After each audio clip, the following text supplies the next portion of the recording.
आज के मुख्य समाचार। झंडोता के कलेज क्षेत्र में 5 वर्षीय बच्चे से दुराचार के प्रयास का मामला। अनुराग सिंह ठाकुर का ममता बनर्जी पर तीखा हमला। छोटा शिमला में क्षेत्रीय आयुर्वेदिक चिकित्सालयों में बढ़ती पार्किंग समस्या। छोटा शिमला चौक पर दृष्टिहीनों का आंदोलन 875वें दिन भी जारी।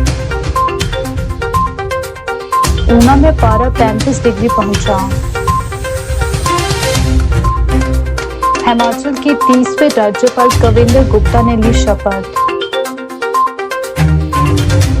16 मार्च को प्रदेश के सभी जिला मुख्यालयों में पेंशनरों का धरना प्रदर्शन। वैश्विक मंच देने के लिए मिशन शांति वन की शुरुआत। अब समाचार विस्तार से। राजधानी शिमला में पार्किंग की समस्या लगातार बढ़ती जा रही है। शहर के विभिन्न इलाकों की तरह अस्पतालों के आसपास भी पार्किंग की कमी लोगों के लिए बड़ी परेशानी बनती जा रही है। खासकर छोटा शिमला स्थित क्षेत्रीय आयुर्वेदिक चिकित्सालयों में इन दिनों पार्किंग की समस्या गंभीर रूप लेती जा रही है, जिससे दूर दराज से इलाज के लिए आने वाले मरीजों और उनके परिजनों को काफी दिक्कतों का सामना करना पड़ रहा है। अस्पताल में रोजाना सैकड़ों मरीज उपचार के लिए पहुँचते हैं। इनमें से कई मरीज ऐसे होते हैं जो अपने निजी वाहनों से अस्पताल आते हैं, लेकिन अस्पताल परिसर में सीमित पार्किंग व्यवस्था होने के कारण कई बार लोगों को अपनी गाड़ियां सड़क किनारे या अस्पताल के बाहर इधर उधर खड़ी करनी पड़ती है। इससे न केवल यातायात व्यवस्था प्रभावित होती है, बल्कि मरीजों को भी असुविधा का सामना करना पड़ता है। स्थानीय लोगों का कहना है कि अस्पतालों में पार्किंग की पर्याप्त व्यवस्था होना बेहद जरूरी है, क्योंकि यहाँ आने वाले अधिकतर लोग मरीज होते हैं। कई बार मरीजों को अस्पताल तक पहुंचाने के लिए वाहन को काफी दूर खड़ा करना पड़ता है, जिससे बुजुर्गों और गंभीर मरीजों को विशेष रूप से परेशानी झेलनी पड़ती है। इस बढ़ती समस्या को देखते हुए क्षेत्रीय आयुर्वेदिक चिकित्सालय के चिकित्सा अधीक्षक MS अंबिका ने भी इस मामले को लेकर गंभीरता जताई।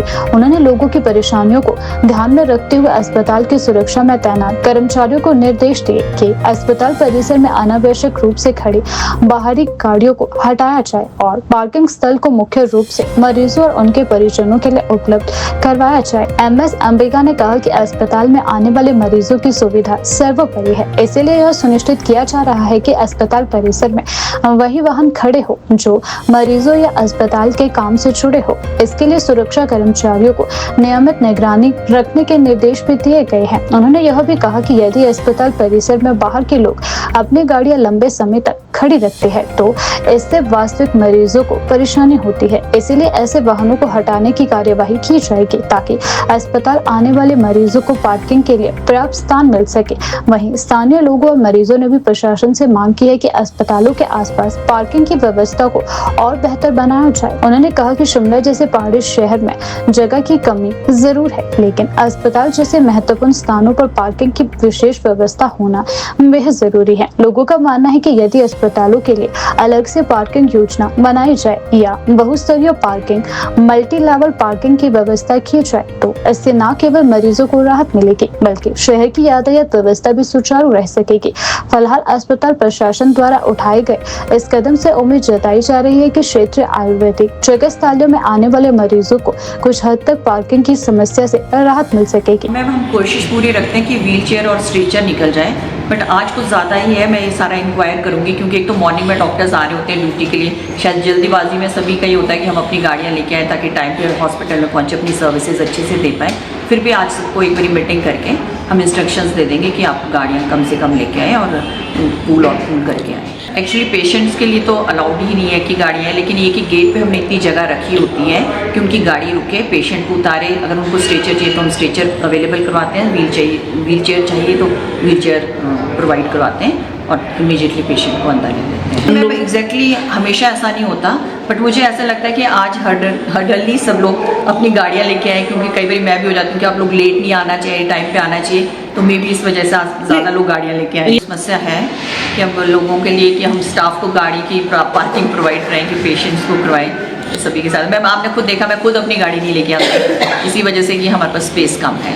सरकार से तो मैम हम क्या ही बोल सकते हैं इस बारे में। ये है कि मैंने अपने स्टाफ को बोला है कि कम से कम व्हीकल्स लेके आए, जैसे कोई जिसकी मॉर्निंग शिफ्ट है 8 बजे वाली वो लेके आ जाए, और जिनकी 9:30 से ओपीडी वाले हैं 2-3 लोग पूल करें। पूर्व केंद्रीय मंत्री और भाजपा सांसद अनुराग ठाकुर ने राष्ट्रीय द्रौपदी मुर्मू के हालिया बंगाल दौरे के दौरान कथित प्रोटोकॉल उल्लंघन और अव्यवस्था को लेकर ममता बनर्जी सरकार पर तीखा हमला बोला है। उन्होंने इसे देश, संविधान और आदिवासी समाज का अपमान बताया।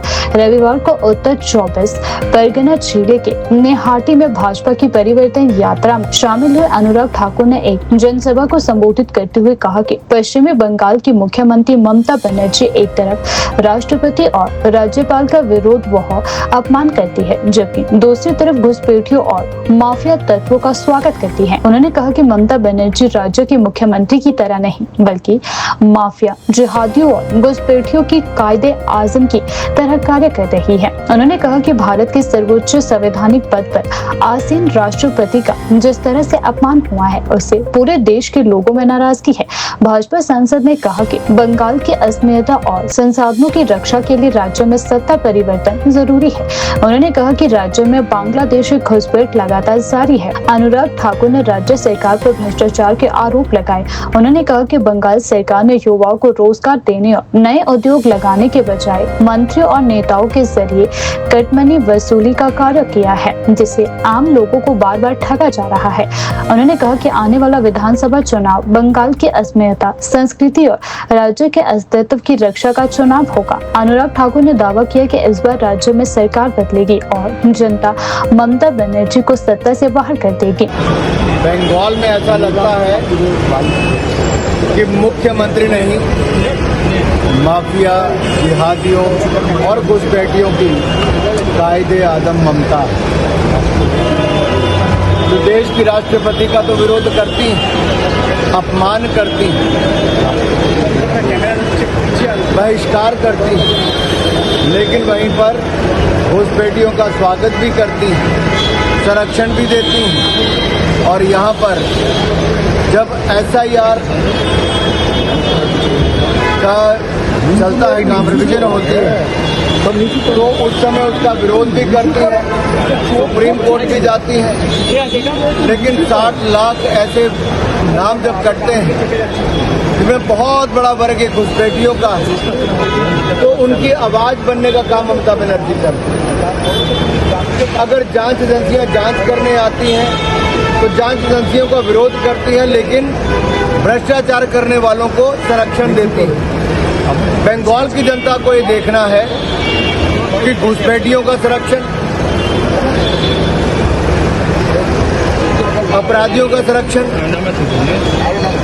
भ्रष्टाचारियों का संरक्षण ये कौन कर रहा है? ममता जी और उनकी सरकार कर रही है। और विरोध किसका करते हैं? देश के राष्ट्रपति का, देश की जांच एजेंसियों का, देश के इलेक्शन कमीशन का। तो बंगाल के कोने कोने से एक ही आवाज आती है कि गजवाए बंगाल का मंसूबा पालने वालों को बंगाल की जनता ये सपना पूरा नहीं होने देगी। और एक आवाज बंगाल के कोने कोने से आती है, पलटानो दरकार, चाहे बीजेपी सरकार। छोटा शिमला पर चल रहे दृष्टिहीन और अन्य दिव्यांगजनों का आंदोलन आज 875वें दिन में प्रवेश कर गया। अपनी मांगों को लेकर प्रदेश भर से आए दिव्यांगजन भारी आक्रोश में नजर आए और सभी दिव्यांग संगठनों ने एकजुट होकर सरकार के खिलाफ चक्का जाम का आह्वान किया। आंदोलन के दौरान दृष्टिहीन संगठन के प्रदेश अध्यक्ष राजेश ने मीडिया से बातचीत करते हुए सरकार पर गंभीर आरोप लगाए। उन्होंने कहा कि प्रदेश सरकार दिव्यांगजनों की समस्याओं को लगातार नजरअंदाज कर रही है, जबकि दूसरी ओर मंत्रियों द्वारा अपने परिवार के लोगों को पद पर प्रमोशन दिए जा रहे हैं। राजेश ने आरोप लगाया कि स्वास्थ्य मंत्री डॉक्टर धानीराम शांडिल और उप मुख्यमंत्री मुकेश अग्निहोत्री अपने परिवार के सदस्यों को लाभ पहुंचाने में लगे हुए हैं, जबकि दिव्यांगजनों की मांगों पर कोई ध्यान नहीं दिया जा रहा। राजेश ने कहा कि सरकार को दिव्यांगजनों की समस्याओं के समाधान के लिए दोपहर 1 बजे तक का समय दिया गया है। यदि तब तक सरकार की ओर से कोई ठोस कदम नहीं उठाया जाता तो सभी दिव्यांगजन रात भर सड़कों पर बैठकर विरोध प्रदर्शन जारी रखेंगे। उन्होंने कहा कि हिमाचल प्रदेश के विभिन्न क्षेत्रों से बड़ी संख्या में दिव्यांगजन इस आंदोलन में शामिल होने के लिए छोटा शिमला पहुंचे हैं। राजेश ने सरकार पर निशाना साधते हुए कहा कि यह सरकार मंत्रिमंडल की नहीं बल्कि नेत्र मंडल की सरकार बनकर रह गई है। दिव्यांगजनों ने चेतावनी दी कि यदि उनकी मांगों को जल्द पूरा नहीं किया गया तो आंदोलन को और उग्र रूप दिया जाएगा। और जैसे कि सभी जानते हैं 875 दिन हमें आंदोलन करते करते हो चुके हैं और 135 दिन हमें सचिवालय के बाहर इस जेंडर पे हो चुके हैं। पहले ये लड़ाई जो थी हमारी दृष्टि लड़ रहा था, उसके बाद अब सभी दिव्यांग परिवार एक हो चुका है। अब हम पूरी लड़ाई को मजबूती के साथ पूरे दिव्यांगजनों के साथ लड़ रहे हैं। जो सरकार की बात है ये हमें अनदेखा इसीलिए कर रहे हैं क्योंकि वैसे तो जो 70 साल से 80 साल से ऊपर होते हैं और 70 साल से जो 70% से ऊपर दिव्यांग होते हैं उनका वोट मांगने के लिए घर पे आ जाते हैं। अगर ये वोट घर पे मांग सकते हैं, वोट हम अपने घर के कमरों में डालते हैं, तो सरकारी सुविधाएं हमारे घर तक क्यों नहीं पहुंचती है? ये बहुत ही जांच का विषय है। और वैसे तो सुक्खू जी व्यवस्था परिवर्तन की बात करते हैं। सुक्खू जी से मैं कहना चाहूँगा व्यवस्था परिवर्तन आपने बाद में कर लेना, बहुत टाइम है। सबसे पहले आप अपनी सोच में परिवर्तन कीजिए, क्योंकि अगर आपकी सोच अच्छी होती दिव्यांग परिवार के प्रति तो आज इस देवभूमि में दिव्यांगों की ऐसी दयनीय स्थिति नहीं होती। बिल्कुल ही बिल्कुल जानबूझ के करें। आप खुद अंदाज़ा लगा सकते हो जब सरकार चाहे तो क्या नहीं कर सकती हो।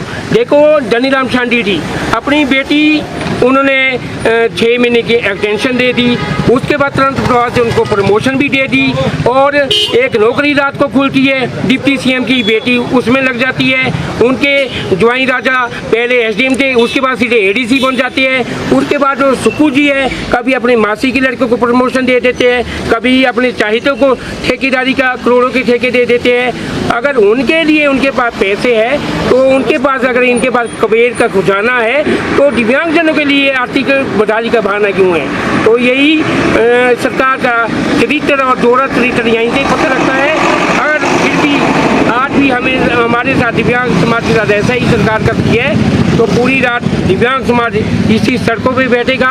फिर सुक्खू जी देखेंगे कि जो दिव्य दृष्टि होती है उसका क्या अंत होता है, क्या अंजाम होता है। कि सबसे पहली जो दिव्यांगजनों की मांग है, इनके पास हमारा बैकलॉग का कोटा 1995 से खाली पड़ा हुआ है, लेकिन उसमें भी ये 4 टमोल करें। आपने खुद विधानसभा में सुना होगा 1459 पोस्टें का उन्होंने बताया और 1459 पोस्टें तो नहीं है। वैसे में अगर उदाहरण के तौर पे आपको बताऊं तो उसमें क्लास 4 की उदाहरण देता हूँ। शिक्षा विभाग में अकेले ही दृष्टिहीन समाज की और क्लास 4 की पोस्टें स्टार्ट हुए पोस्टें हैं। अगर और दिव्यांगजनों की देखी जाए शिक्षा विभाग में तो 388 पोस्टें क्लास 4 की है। वो किसके लिए रखी इन्होंने? अपने मित्रों के लिए, क्योंकि जो ये आज की डेट में सरकार चल रही है ये मंत्रिमंडल के तहत नहीं चल रही है, ये मित्रों के तहत चल रही है। तो ऐसा रवैया सरकार का ठीक नहीं है। हम जो मांग रहे हैं संवैधानिक तौर पे अपना अधिकार मांग रहे हैं। और दूसरी मांग हमारी है तो पेंशन हमें मिलती है, वो हमें मिलती है 1700 रुपये। 1700 रुपये आप महंगाई के ज़माने में लगा देते हैं। अगर एक सिलेंडर भर लिया और एक तेल की कैनी ला गई वो 1700 रुपये तो वहीं चला जाएगा। हमारे बच्चे कैसे पढ़ेंगे? उनके लिए फीस की जरूरत बढ़ती हो चुकी है। 58 साल में क्या ड्यूटी करेंगे? कम से कम इनको ऐसी पेंशन लगाई जाए जिनसे इनका परिवार का ऐसे कई लोग हमारे देखो जी जो हमें सारा योजना लगाई गई थी। मैं आपको कार्ड दिखाता हूँ, ये जयराम ठाकुर की सरकार में बना हुआ कार्ड है मेरा। मुझे सारा योजना लगी हुई थी। सारा योजना से हमारा चूल्हा चलता है, बाल बच्चे पालने पड़ते हैं, हमारे भी कुछ जिम्मेदारी अपने परिवार के प्रति बनती है, जिससे कि सारे योजना से ही होती थी। आज दिव्यांग समाज जो हिमाचल का है सड़कों पे ठोकरे खाने के साथ साथ कर्जदार बन चुका है। हमारे सर के ऊपर आज कर्जा बहुत हो चुका है, जीना मुश्किल हो रहा है। देखो उम्मीद तो नहीं है, फिर भी उम्मीदों पे दुनिया काम है। जैसे 1 बजे तक का टाइम हमें दिया गया है, 1:30 बजे तक का टाइम हमें दिया गया है। बाद में प्रशासन ही कहता है कि शासन प्रशासन कहते हैं कि आप लोग प्रशासन की सुनते नहीं हो। फिर भी हमने उनकी सुनवाई के लिए हमने सुन लिया है। हम यहाँ नाराबाजी करते रहेंगे। अगर फिर भी हमारी सुनवाई नहीं होती है तो उग्र रूप हमें करना होगा। पूरा दिव्यांग समाज इकट्ठे है। अब ये लड़ाई हमारी आत्मा समान की है तो हम इसे खुलकर लड़ेंगे और मजबूती के साथ लड़ेंगे। अभी तो इतने आए हैं, आगे और भी आएंगे।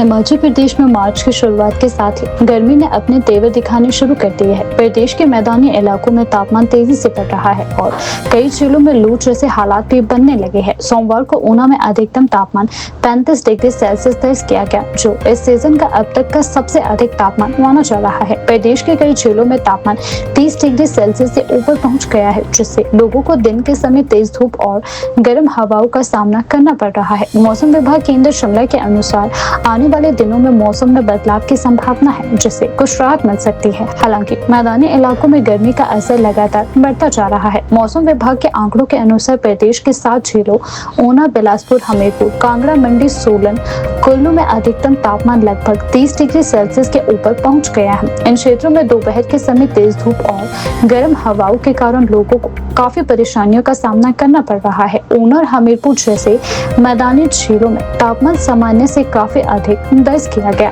वहीं कांगड़ा और बिलासपुर में भी दिन का तापमान तेजी से बढ़ने लगा है। इन इलाकों में दोपहर के समय घरों से बाहर निकलना मुश्किल हो रहा है और लोग गर्मी से बचने के लिए छांव व ठंडे स्थानों की तलाश करते नजर आ रहे हैं। मौसम विभाग केंद्र शिमला ने मंगलवार के लिए प्रदेश के 5 जिलों कांगड़ा, कुल्लू, ऊना, मंडी और सोलन में गर्म हवाएं चलने की संभावना को देखते हुए येलो अलर्ट जारी किया है। विभाग के अनुसार इन क्षेत्रों में दिन के समय तेज धूप के साथ गर्म हवाएं चल सकती है, जिससे लोगों को स्वास्थ्य संबंधी दिक्कतों का सामना करना पड़ता है। मौसम विभाग ने लोगों को सलाह दी है कि दोपहर के समय धूप में कम से कम निकले, पर्याप्त मात्रा में पानी पिए और गर्म हवाओं से बचाव के लिए उपाय करें।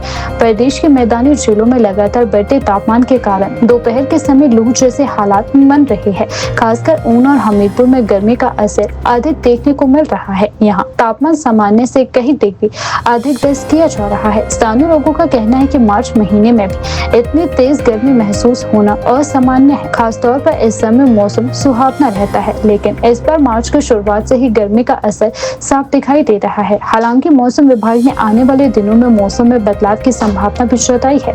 विभाग के अनुसार मंगलवार से प्रदेश के उच्च पर्वतीय क्षेत्रों में मौसम करवट ले सकता है। 11 मार्च से 15 मार्च के बीच प्रदेश के कई हिस्सों में बारिश होने की संभावना है, जबकि ऊंचाई वाले क्षेत्रों में बर्फबारी हो सकती है। इस दौरान कुछ स्थानों पर ओलावृष्टि की चेतावनी भी जारी कर दी गई है।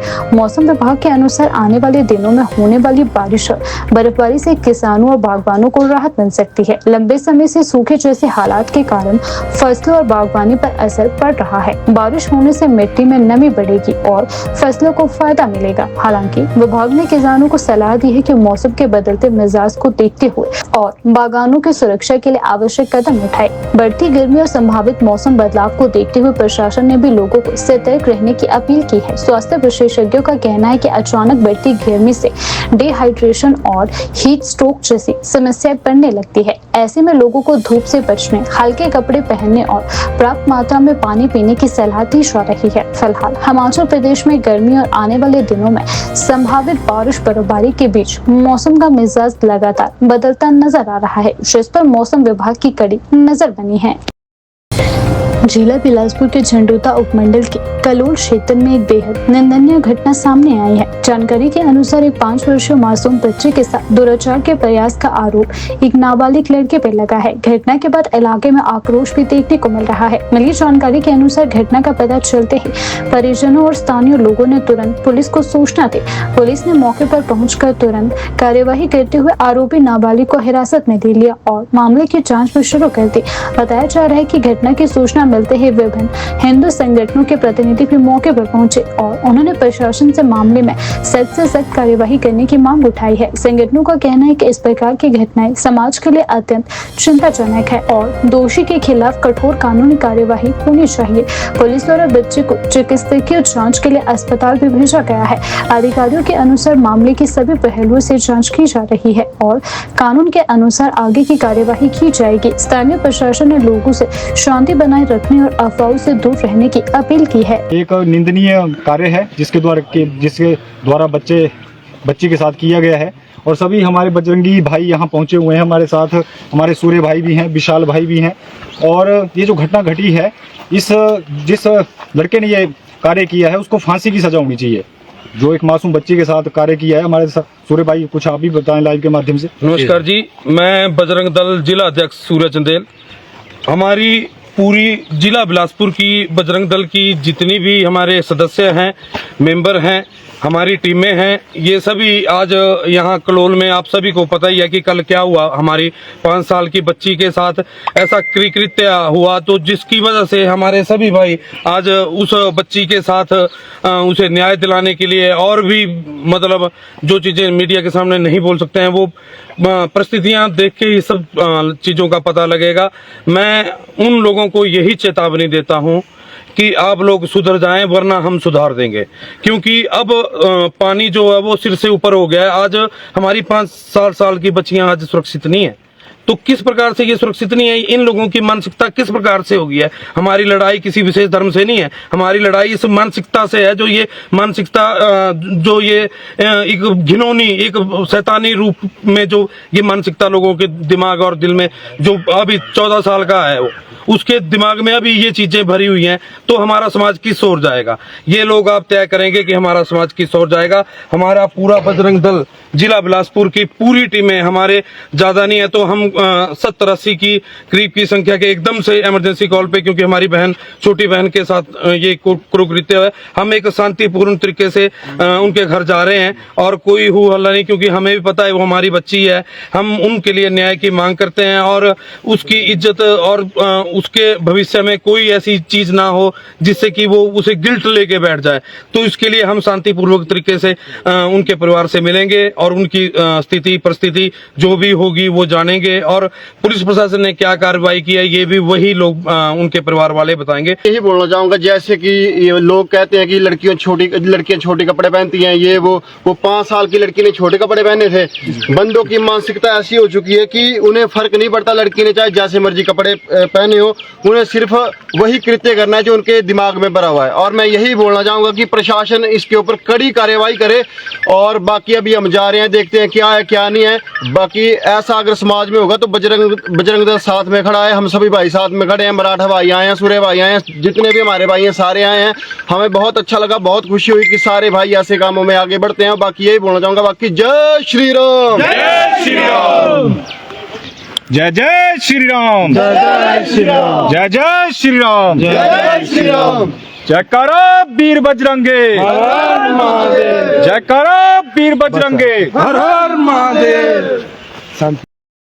हिमाचल प्रदेश के नए राज्यपाल के रूप में कविंद्र गुप्ता ने मंगलवार को शिमला स्थित लोक भवन में आयोजित एक गरिमामय समारोह में पद और गोपनीयता की शपथ ग्रहण की। इस अवसर पर प्रदेश के कई वरिष्ठ नेता, मंत्री, विधायक और प्रशासनिक अधिकारी मौजूद रहे। हिमाचल प्रदेश उच्च न्यायालय के मुख्य न्यायाधीश गुरमीत सिंह संथालिया ने कविंद्र गुप्ता को राज्यपाल पद की शपथ दिलाई। राज्यपाल ने हिंदी भाषा में पद और गोपनीयता की शपथ दी। शपथ ग्रहण समारोह के दौरान पूरे परिसर में औपचारिक और गरिमामय वातावरण देखने को मिला। समारोह की शुरुआत मुख्य सचिव संजय गुप्ता द्वारा राष्ट्रपति की ओर से जारी नियुक्ति वारंट को पढ़कर सुनाने से हुई। राष्ट्रपति द्वारा जारी यह वारंट किसी भी राज्य के राज्यपाल की नियुक्ति के लिए आधिकारिक दस्तावेज होता है। वारंट पढ़े जाने के बाद मुख्य न्यायाधीश ने कविंद्र गुप्ता को शपथ दिलाई। इस अवसर पर मुख्यमंत्री सुखविंदर सिंह सुक्खू, पूर्व मुख्यमंत्री जयराम ठाकुर, राज्य सरकार के कई मंत्री, विधायक, मुख्य सचिव सहित कई वरिष्ठ प्रशासनिक अधिकारी और अन्य गणमान्य लोग उपस्थित रहे। सभी ने नवनियुक्त राज्यपाल का स्वागत किया और उन्हें शुभकामनाएं दी। शपथ ग्रहण के बाद अपने संबोधन में राज्यपाल कविंद्र गुप्ता ने कहा कि वह संविधान के दायरे में रहकर पूरी निष्ठा और ईमानदारी के साथ अपने कर्तव्यों का निर्वहन करेंगे। उन्होंने कहा कि हिमाचल प्रदेश के समग्र विकास, सुशासन और जनहित से जुड़े कार्यों को प्राथमिकता दी जाएगी। उन्होंने कहा कि प्रदेश में विकास कार्यों को गति देने के लिए सरकार, प्रशासन और सभी संस्थानों के साथ बेहतर समन्वय स्थापित किया जाएगा। राज्यपाल ने विशेष रूप से युवाओं के लिए रोजगार के अवसर बढ़ाने और राज्य में नई संभावनाओं को विकसित करने की आवश्यकता पर जोर दिया। कविंद्र गुप्ता ने कहा कि प्रदेश के युवाओं की प्रतिभा और क्षमता को सही दिशा देने के लिए सरकार और विभिन्न संस्थानों के साथ मिलकर प्रयास किए जाएंगे। उन्होंने कहा कि रोजगार सृजन और आर्थिक गतिविधियों को बढ़ावा देना समय की आवश्यकता है, ताकि युवाओं को अपने ही प्रदेश में बेहतर अवसर मिल सके। उन्होंने यह भी कहा कि पारदर्शी प्रशासन और जन कल्याणकारी योजनाओं को प्रभावी ढंग से लागू करना भी उनकी प्राथमिकताओं में शामिल रहेगा। राज्यपाल ने कहा कि सरकार द्वारा चलाई जा रही योजनाओं का लाभ अंतिम व्यक्ति तक पहुंचाना सुनिश्चित किया जाएगा। कल ही मैं पुराने अपने जहाँ मुझे मेरा कार्य क्षेत्र रहा है लेह से आने का मौका मिला। हिमाचल के राज्यपाल बनने से पूर्व लगभग 7.5 महीने मैंने लेफ्टिनेंट गवर्नर के रूप में अपना कार्यभार, हमारी बोली, हमारा रहन सहन काफ़ी मिलता है। तो मुझे लगता है कि जो सेवा करने का मौका मुझे हिमाचल प्रदेश में मिला है, मैं उसको ठीक प्रकार से निभा पाऊँ। मेरा अक्सर मैं बोलता हूँ, पद का अंतिम लक्ष्य नहीं है सिंहासन चढ़ते जाना, सब समाज को। यहाँ एक रिलीजियस टूरिज्म का बहुत बड़ा स्कोप है और मैं चाहता हूँ, प्रधानमंत्री जी से भी बात होती है, सभी से। मैं अलग अलग पदों पर रहा। जम्मू में मैं 3 बार मेयर रहने का मुझे मौका मिला और विधानसभा का स्पीकर बनने का मौका मिला। उसके बाद जम्मू कश्मीर का डिप्टी चीफ मिनिस्टर बनने का मौका मिला। तो इसी तरह से लद्दाख का उपराज्यपाल, यहाँ राज्यपाल। तो लोगों की नब्ज़ को पहचानना, मुझे लगता है कि विकास पर ध्यान देना ये भारत सरकार भी कर रही है, राज्य सरकार भी कर रही है। और आने वाले समय में मैं किस प्रकार से उनका सहयोगी बन के काम करूं, ऐसा मेरी कोशिश रहेगी। जनजातीय विकास हमारा प्राथमिकता रहेगी और युवा कल्याण, प्रधानमंत्री जी बार बार जिक्र करते हैं कि इस देश का 65% जो युवा है, उसी के कारण से भारत युवा देश है। और हम सभी ने 2047 का एक सपना लिया है, जब भारत की आज़ादी के 100 वर्ष पूरे होंगे तो उसमें युवाओं का एक बहुत बड़ा रोल बनता है। तो मैं चाहता हूं कि युवाओं पर, उनकी पढ़ाई पर, उनकी स्किल पर बहुत बड़ा काम हो और विशेष करके युवा स्किल्ड बनेंगे तो स्वाभाविक बात है कि जॉब सीकर ना बन करके जॉब प्रोवाइडर बनेंगे। इसे मिल करके, इंटरेक्शन करके, सभ्यता, संस्कृति, उनकी प्रॉब्लम्स जान करके उनसे बात करता था।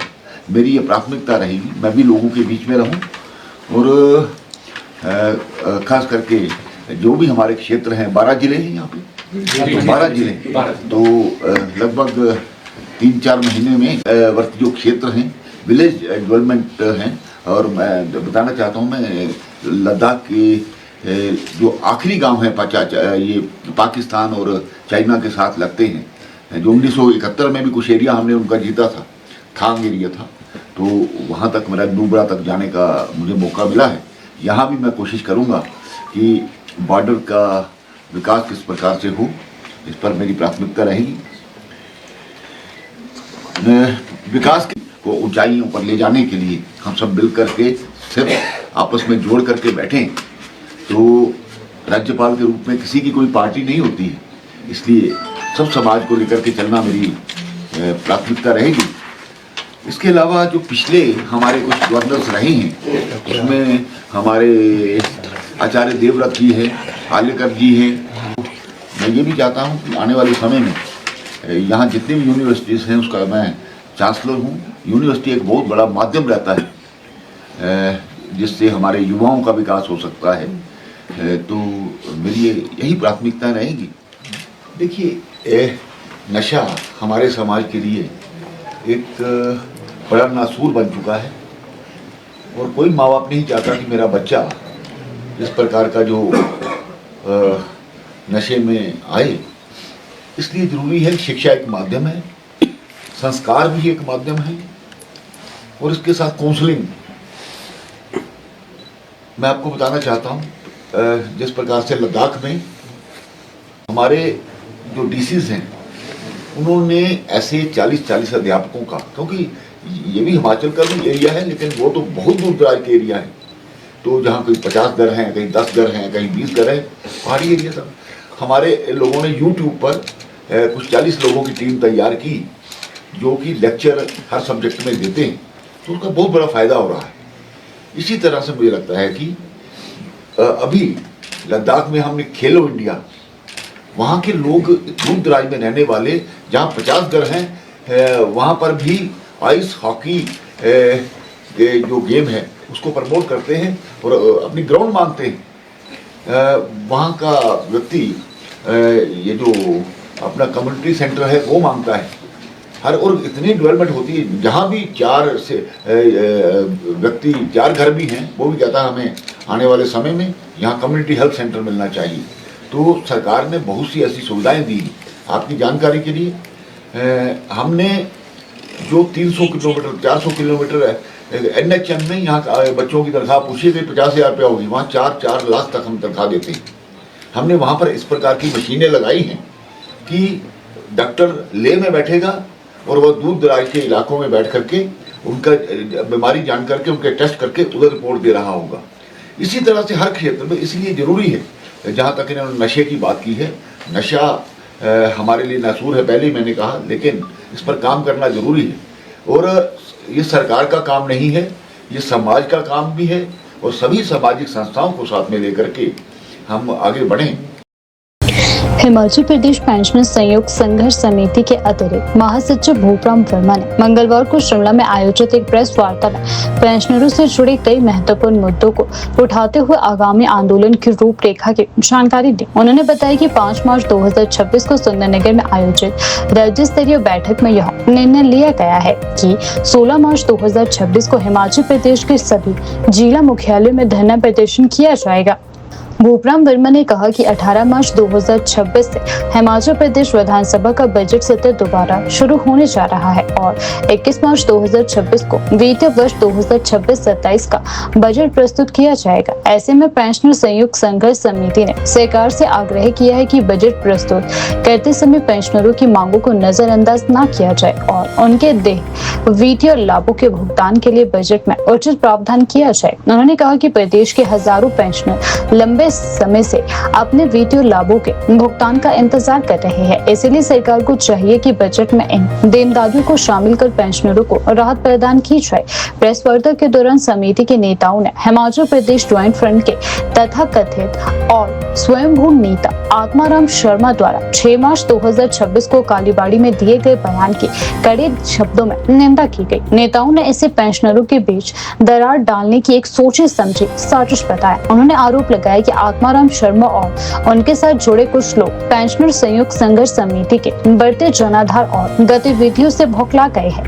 विशेष रूप से 28 नवंबर को धर्मशाला में आयोजित आक्रोश रैली के बाद समिति की लोकप्रियता बढ़ी है, जिसे कुछ लोग इसे राजनीतिक रंग देने की कोशिश कर रहे हैं। समिति के नेताओं ने कहा कि पेंशनर्स पहले पेंशनर है और विचारधारा उसके बाद आती है। उन्होंने कहा कि कई पेंशनर अलग अलग राजनीतिक विचारधाराओं से जुड़े हो सकते हैं, लेकिन जब पेंशनरों के वित्तीय लाभ और अधिकारों की बात आती है तो उसमें किसी राजनीतिक दल की विचारधारा नहीं देखी जानी चाहिए। नेताओं का आरोप है कि आत्माराम शर्मा कांग्रेस पार्टी के पेंशनर विभाग के राज्य संयोजक है और पेंशनरों को गुमराह कर सस्ती लोकप्रियता हासिल करने की कोशिश कर रहे हैं।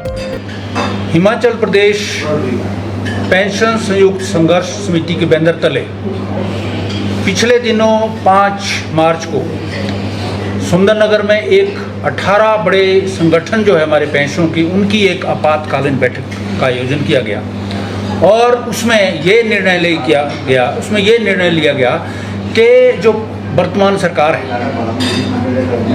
3 साल के अंतरकाल के बाद भी हमने 14 सूत्री मांग पत्र सरकार को 5-6 बार दे दिया है, पर्सनली भी दिया है और दूसरे तरीके से भी दिया है, पर सरकार हमारी जो 6ठे वेतन आयोगों की देनदारियां हैं, जिसमें 1/1/16 से 31/1/2022 के हमारे जो पेंशन्स है, जिसमें कम्यूटेशन है, लीव इनकैशमेंट है, ग्रेजुटी है और पे एरियर, उसका भुगतान नहीं हुआ है। बावजूद इसके कि कई लोगों ने, कई पेंशन्स ने हाई कोर्ट में भी रिट्स की थी और जो 6% के हिसाब से उनके हक में फैसले आए थे, तब भी सरकार अभी तक देनदारियां हमारी दे नहीं पा रही है और साथ में डीए की 13% किस्तें जो ड्यू है, 140 महीने का एरिया ड्यू है और मेडिकल के बिल जो है करोड़ों के हैं और HRTC को हमारे पेंशन हर महीने नहीं मिल रही है। कॉर्पोरेट सेक्टर के 20 बड़े हमारे संगठन हैं जिनको अभी तक पेंशन नहीं है, लोकल अर्बन बॉडी के है, यूनिवर्सिटी है, हाई कोर्ट है, सचिवालय के पेंशन्स हैं और उसको मद्देनजर रखते हुए कि सरकार का रवैया ठीक नहीं है और नीयत ठीक नहीं लग रही है और जो माननीय मुख्यमंत्री ने हमारे साथ विधानसभा जब धर्मशाला में हुई थी, उसके दौरान जो वायदा किया था कि आपको 10 दिनों के अंदर आपकी मीटिंग बुला के सचिवालय में हम बात करेंगे, आज तक भी हम उस इंतज़ार आज भी है। हमें पूरा विश्वास है कि माननीय मुख्यमंत्री हमारी बात अभी भी सुनेंगे और सुननी चाहिए। सिर्फ ये लगता है कि वो कुछ स्वयंभू नेताओं के चक्कर में उनको जो बार बार गुमराह कर रहे हैं, जिनके साथ 1% भी नहीं है और जो प्राइमरी मेंबरशिप भी नहीं है, जिसकी जो स्वयंभू नेता अपने आपको आज जॉइंट फ्रंट का नेता बोलता है, अध्यक्ष बोलता है, वो प्राइमरी मेंबरशिप ही नहीं है। कालीबाड़ी में उसकी जनरल हाउस ने मेंबरशिप ख़त्म कर दी हुई है और सिर्फ एक कांग्रेस पार्टी का वो एक पूर्व कर्मचारी प्रकोष्ठ का संयोजक है, जो आज भी है। तो इस वजह से और वो बार बार ये कहते हैं कि भाई ये नॉन पॉलिटिकल है और आप लोग तो बीजेपी के लोग हैं। ये चीज़ें जो है माननीय मुख्यमंत्री के दिमाग में उन्होंने डाल रखी है और माननीय मुख्यमंत्री को तो टाइम भी नहीं होता है, पर उनको भी चाहिए कि CID के माध्यम से पता कर लें कि हम कितने हैं। 95% तो हमारे साथ लोग हैं, उनके साथ 5% है और 80 साल से ऊपर के लोग हैं जो पकड़ के रखे हुए, वो भी कोई पकड़ के लाते हैं, उनको बिस्तर से उठा के फिर खड़े कर देते हैं। और आत्माराम जी के अलावा कभी किसी ने बाइट नहीं दी और उन्हें, क्योंकि उनके पास है ही कुछ नहीं, वो स्वार्थी तत्व है अपने। तो और वो बार बार कहते हैं कि ये हमारा नॉन पॉलिटिकल ग्रुप है, परंतु कांग्रेस पार्टी के ये देखो अर्की उपचुनाव के प्रचार के समन्वय पद्धति थी जिसमें आत्माराम का नाम है। तो आप अपने को तो आप बोलते हैं कि ये नॉन पॉलिटिकल है, ये नॉन पॉलिटिकल हम सब जुड़े, हम भी जुड़े हुए हैं, वो भी जुड़े रहे हैं। सर रिटायरमेंट के बाद तो कहीं ना कहीं जुड़ेगा आदमी, क्यों घर में बैठेगा? दे आर फ्री, उनके ऊपर कोई कंडक्टर नहीं लगा हो, कोई एम्प्लॉय नहीं है। और आपके मातहत नहीं कि आपकी डिक्टेशन सुनेंगे हम, कि आत्माराम जी बोलेंगे कि आप किस पार्टी से। कहाँ लिखा हुआ जब PPO इशू करता है जी ऑफिस, उसमें कहाँ लिखा हुआ कि भूपराम वर्मा ब्रैकेट में बीजेपी या कांग्रेस या कम्युनिस्ट पार्टी? पेंशन तो पेंशन है, उसके बाद तो फ्री है, तो किसी पार्टी में जाए उसका फंडामेंटल राइट है। आत्माराम की डिक्टेशन हमने सुननी है। भारत की स्थानीय प्रतिभाओं और सांस्कृतिक धरोहर को वैश्विक स्तर पर पहचान दिलाने के उद्देश्य से मिशन शांतिवन नामक एक नए वैश्विक अभियान की शुरुआत की गई है। यह पहल भारत के दूर दराज और आध्यात्मिक रूप से समृद्ध क्षेत्रों में समुदाय को सशक्त बनाने और वहां की प्रतिभाओं को अंतर्राष्ट्रीय मंच तक पहुंचाने के लिए शुरू की गई है। मिशन शांति वन को योग हीलिंग फाउंडेशन द्वारा स्थापित किया गया है, जो एक जानी मानी चैरिटेबल संस्था है और पिछले 1 दशक से अधिक समय से अमेरिका, ब्रिटेन और भारत में सामाजिक व वेलनेस से जुड़ी गतिविधियों पर कार्य कर रही है। यह पहल हिमाचल प्रदेश सरकार के सहयोग से आगे बढ़ाई जा रही है और इसे गुरुजी डॉक्टर वृष कपी के मार्गदर्शन में संचालित भी किया जा रहा है, जो पारंपरिक योग ज्ञान और आधुनिक वैज्ञानिक समझ को साथ जोड़कर समाज में सकारात्मक बदलाव लाने का कार्य कर रही है। संस्था के अनुसार मिशन शांतिवन केवल एक संगठन नहीं बल्कि एक वैश्विक आंदोलन है, जिसका उद्देश्य भारत की कला, संस्कृति, नवाचार, वेलनेस और उद्यमिता से जुड़े स्थानीय प्रतिभाओं को पहचान देना और उन्हें अंतर्राष्ट्रीय अवसरों से जोड़ना है। इस पहल के तहत विशेष रूप से दुरुस्त और आध्यात्मिक रूप से महत्वपूर्ण क्षेत्रों में रहने वाले लोगों को सशक्त बनाने पर जोर दिया जाएगा। साथ ही स्वास्थ्य और शिक्षा से जुड़े विभिन्न योजनाओं को आगे बढ़ाया जाएगा, जिससे जरूरतमंद लोगों को लाभ मिल सके। मिशन शांति वन का एक महत्वपूर्ण लक्ष्य जिम्मेदार इको टूरिज्म को बढ़ावा देना भी है। संस्था का मानना है कि विकास और प्रगति के बीच संतुलन बनाए रखना बेहद जरूरी है। वार्ता है, ये एक विशेष प्रयोजन द्वारा बुलाया गया है। एक ग्लोबली रिकॉग्नाइज्ड चैरिटेबल ऑर्गेनाइजेशन जो कि पिछले 1 दशक से US में, UK में और देश के अंदर, इंडिया के अंदर कार्यरत है। और ये ऑर्गेनाइजेशन भारत के उस संपदा को ग्लोबल पहचान देने की दिशा में काम कर रही है, जो संपदा हमारे तमाम जो अनछुए दार्शनिक और आध्यात्मिक जो जगह हैं, जिनका एक्सप्लोर होना भी बाकी है, उन तमाम जगहों पे जाकर भारत की जो खूबसूरती है, भारत का जो टैलेंट है, उसे ग्लोबल पहचान दिलाने की दिशा में कार्य कर रही है। इस ऑर्गेनाइजेशन ने हाल के दिनों में हिमाचल प्रदेश सरकार से एक मुलाकात की और एक प्रयास उनका जो वो यहाँ करना चाहते थे कि आप हिमाचल प्रदेश सरकार के साथ मिल करके हिमाचल के उन तमाम, चाहे वो अध्यात्म की दृष्टि से हो, चाहे वो दर्शन की दृष्टि से हो, उन वैल्यूएबल जगहों पे जाकर उन अनछुए हमारे जो प्राकृतिक सौंदर्य के स्रोत हैं उन जगहों पर जाकर वहाँ के लोकल टैलेंट्स को, वहाँ के लोकल अट्रैक्शन को ग्लोबल पहचान कैसे दिलाना है, इस दिशा में कार्य करेंगे। और इसी उद्देश्य से हीलिंग, जो योगा हीलिंग फाउंडेशन है, जो कि यूएस, यूके में और इंडिया के अंदर पिछले 1 दशक से काम कर रही है, उसने एक मिशन शांतिवन के नाम से हिमाचल में लॉन्च किया है। और इस मिशन को फलीभूत करने के लिए हाल ही में हिमाचल प्रदेश के अंदर एक राज्य स्तरीय सोसाइटी का जो गठन जो है हिमाचल में संपन्न हुआ। उस सोसाइटी के बिहार पे मैं केसर नेगी बतौर प्रवक्ता सोसाइटी का आपसे मुखातिब हो रहा हूँ। इस सोसाइटी के जो प्रेरणा है, ये एक एनआरआई है, श्रीमती आशा दीपिका अत्तालूरी, जो बेसिकली तेलंगाना के हैं, आज एक एनआरआई है, यूएस रेजिडेंट हैं। इसके साथ साथ इसमें मिस्टर अमरेंद्र अत्तालूरी हैं जो वाइस प्रेसिडेंट हैं, मिस्टर निर्मल चंद्र नेगी हैं जो कि मूलतः किन्नौर से हैं, जो इसके सेक्रेटरी हैं।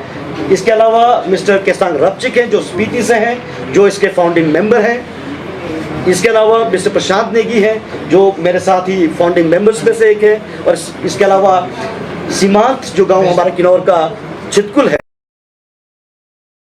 इस चैरिटेबल ट्रस्ट का जो मोटिव है, इन दूरस्थ जगहों पे जा करके वहाँ की जो अनछुए या अननोटिस जो टैलेंट है उसे ग्लोबल पहचान दिलाना है। इसके साथ साथ इको टूरिज्म की दिशा में आगे और क्या बेहतरीन संभावनाएं हम तलाश सकते हैं, उस दिशा में कार्य करना है।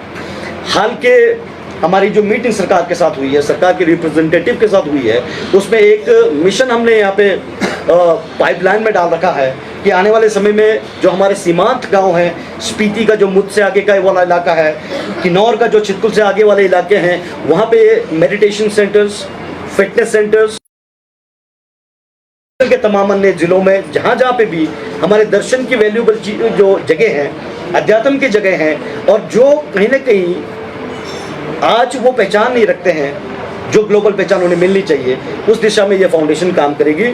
मैं आज इस प्रेस वार्ता के माध्यम से तमाम हिमाचल प्रदेश के एंटरप्रेन्योर्स को, मीडिया हाउसेस को और तमाम ऐसे लोग जो अध्यात्म और दर्शन में रुचि रखते हैं, उन सब से भी एक अपील करना चाहता हूँ कि आप ये globally recognised yoga healing foundation जो यूएस, यूके और इंडिया में पिछले 1 दशक से काम कर रही है, जिसकी एक ग्लोबल पहचान है, इसके साथ मिलकर, इसके साथ इनकॉर्पोरेट करके आप हिमाचल में बेहतरीन संभावनाएं बनाने में, चाहे वो पर्यटन की दृष्टि से हो, चाहे वो फिटनेस की दृष्टि से हो, चाहे वो वेलनेस की दृष्टि से हो, उसे बनाने में हमारे साथ पार्टनरशिप कर सकते हैं।